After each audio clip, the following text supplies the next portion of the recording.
Seeing as comic videos have actually been doing fairly well on the channel so far, and I'm just in the mood to be talking about some of my special little guys this month, want to talk about Ant-Man? Because I have wanted to talk about Ant-Man for a while now, actually.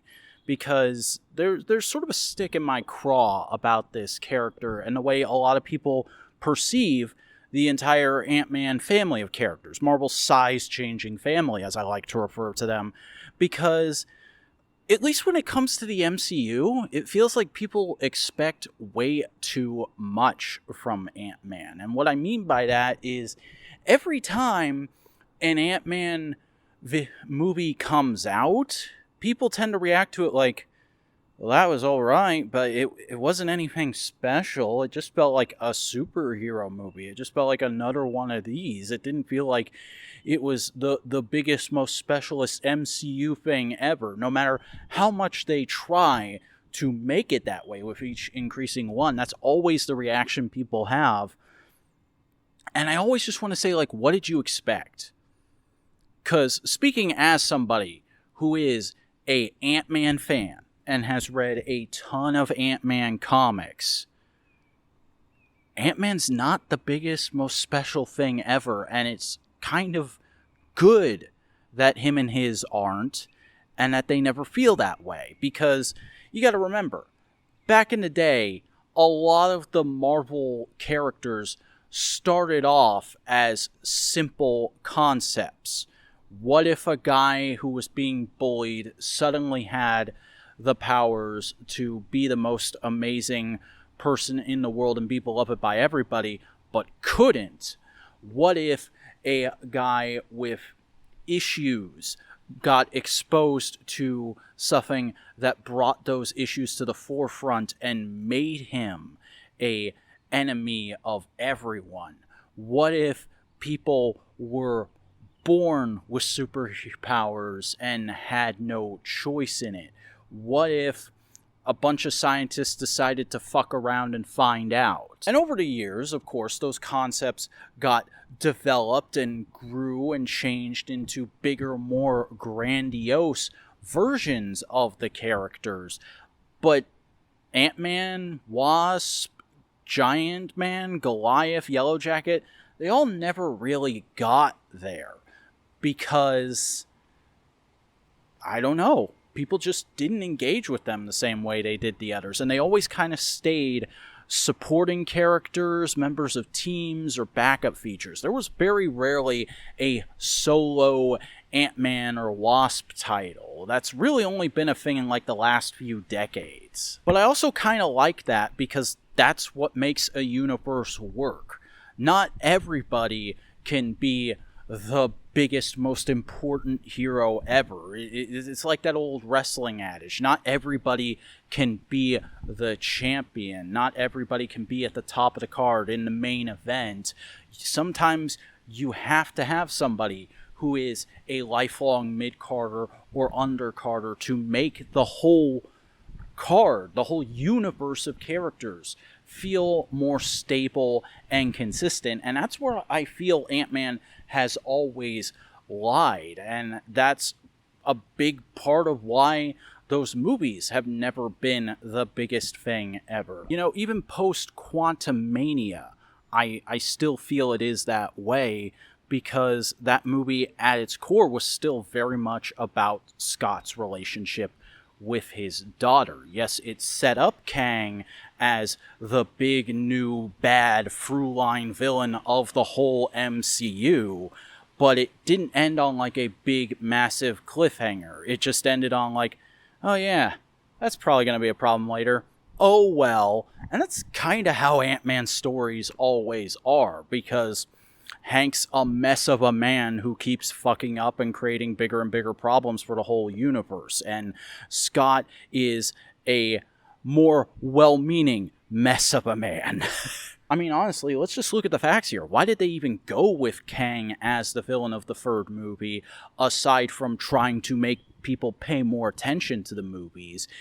It's because there's not a lot of Ant-Man villains that are iconic or you can name off the top of your head. Like, I'm sorry, I'm a big Ant-Man fan, and even I am willing to go, yeah, nobody knows who Egghead or Crosshair is, except for people who are, like, very big Ant-Man or Marvel in general fans. Heck, they never even made Darren Cross into comic book Darren Cross in those movies. Because in the comics, he's a big purple Hulk Monster Mash man.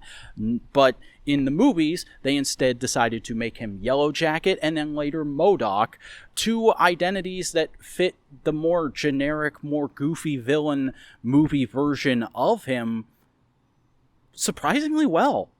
Like, I know it's a bit of a hot take, but I actually like how they made him come back as MODOK in the third movie, and I thought he was a fun, entertaining throwaway first villain in the first movie when it came out.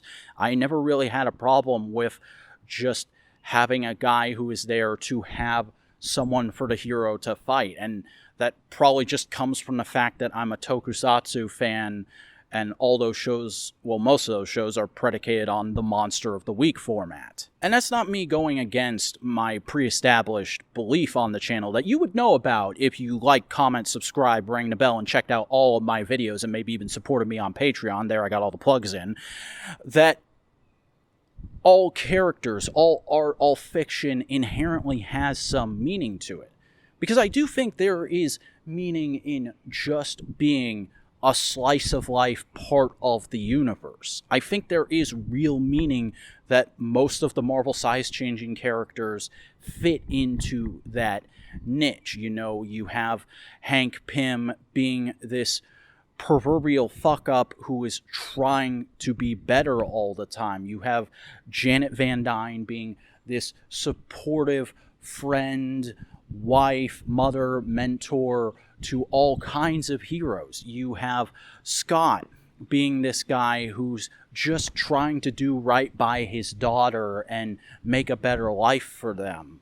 You have Cassie trying to live up to the legacy that her dad has in her mind, and now you have Nadia doing a similar kind of thing in the comics, and I really like all those characters. I enjoy reading about them. If you're looking for reading recommendations in this video, check out Nick Spencer's run on Astonishing Ant-Man that was happening around the time of the first movie. That's a really good, just solid superhero comic to get you into Scott Lang as a character, because he is a little different in the comics, though not drastically so like Tony Stark. Also check out Unstoppable Wasp, because if you haven't, you really should. I think it's one of the best comics of that whole like Marvel late 2010s period of we're making as many new characters as we can, and we're trying to really get hip and cool with the youth, because that book is very much about like girl power and women helping women, and it stars a very opinionated little girl feminist scientist who also happens to be ADHD and bipolar and asexual, and all of that never feels like forced trying to shove a message down your throat. It feels like a very natural and fun, cute story that is being told. It's very much a cute girls doing badass things book, and I love it for that reason, and I really hope somehow, some way, one day, Nadia makes her way into the MCU. And I really hope that people will just kind of let go of this idea that because Ant-Man can also become Giant Man, that he needs to be the biggest, most important character. Because as I talked about last week with Barry Allen, not everybody should be. Not everybody needs to be. Sometimes people just need to be their character and fill out their own little role in the universe. You can't always be Batman or Spider-Man or Superman or the Fantastic Four. Not everybody can be the linchpin of their universe. You have to have those just plain special little guys, and that is where Ant-Man fits in, and that's where I feel he always should fit in, because for the largest part, he always has. I mean, you can just check out Al Ewing's Ant-Man Antiversary mini to get a feel for that, because that gives you a little taste of every era of Ant-Man, and it is a supremely good little mini, and it will remind you of the fact and put you back in the right mind space to acknowledge that the fact that we have a big budget live action trilogy of Ant-Man movies is a bit of a miracle in and of itself. I never would have thought that would have been possible 10, 15 years ago, back when the MCU was just getting started.